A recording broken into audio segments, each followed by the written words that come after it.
सब लोगों को याद है कि हमारे घर के बच्चे जब स्कूल जाते थे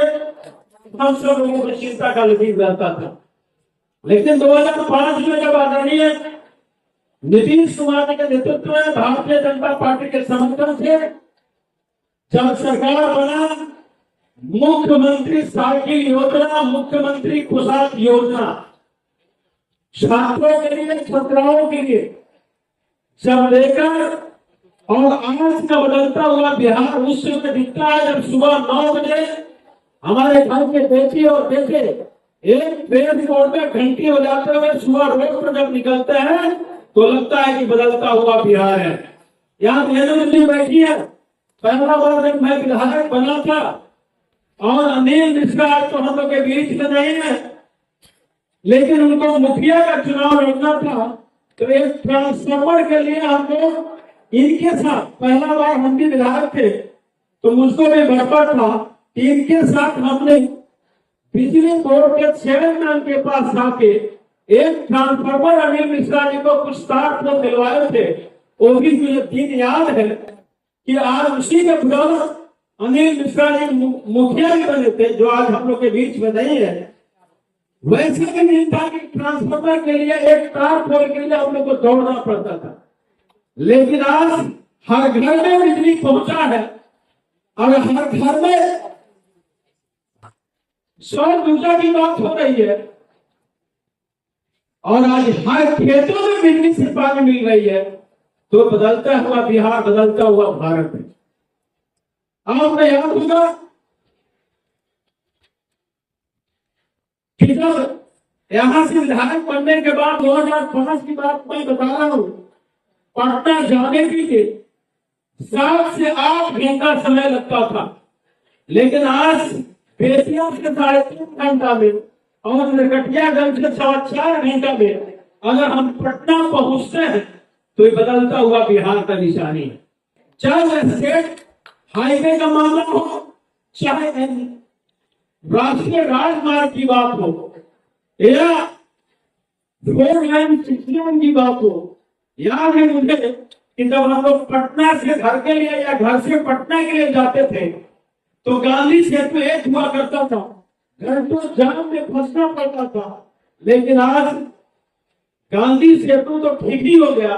बगल में जेपी सेतु भी ठीक हो गया, जेपी सेतु भी चालू हो गया और दोनों पुल के बगल में अगर आज 6 लाइन बन रहा है तो भारत सरकार और बिहार सरकार का एक काम करने की क्षमता बताता है। और याद करिए कि जब हम लोग गांधी सेतु रेलवे विधानसभा जाना होता था तो 1.5 घंटा समय लगता था, लेकिन आज 10 मिनट में हम गांधी सेतु से विधानसभा जाते हैं। इसका मतलब है कि पटना शहर फ्लाई ओवर से कहीं ना कहीं सजा हुआ है। नीतीश उनकी काम को दर्शाता है। हम भारतीय जनता पार्टी गठबंधन के लोग हैं। जब हम चुनाव में जाते थे तो राम मंदिर की जब चर्चा करते थे, विपक्षी केवल हमारा मजाक उड़ाता था, एक कहता था कि केवल राम मंदिर की बात करते हैं, डेट भी नहीं बताते हैं। लेकिन जब समय आया कोर्ट के आदेशानुसार हम राम मंदिर भी बनाए और डेट भी सुनिश्चित किए, शिलान्यास का और उद्घाटन भी हुआ। आज हम विरासत के साथ पुनः वापस करते हुए अगर भारत का विकास कर रहे हैं, बिहार का विकास कर रहे हैं, अगर राम मंदिर बना तो अब सीतामढ़ी पुनौरा धाम मंदिर की अगर शिलान्यास होता है तब भी इन कांग्रेसियों को तकलीफ होती है, इन राजद के लोगों को तकलीफ होती है। अगर हमारा विरासत है, हम पाकिस्तान में कोई जाकर मंदिर बनाने की बात नहीं करते हैं, हमको किसी जाति धर्म से नफरत नहीं है, लेकिन हम अपने जिस धर्म से आस्था रखते हैं उस धर्म पर अगर विश्वास करके अपने विरासत को अपना वापस लाते हैं तो हमें लोगों को तकलीफ होती है।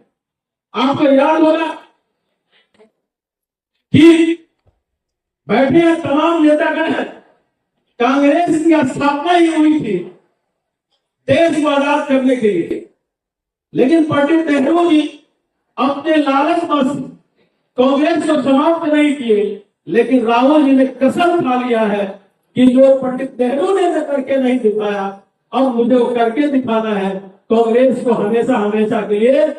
कटोरा बंद करके रख देना है, कांग्रेस समाप्त हो जाएगा, क्योंकि अब कांग्रेस गाली गलौज की पार्टी रह गई है। याद है मुझे,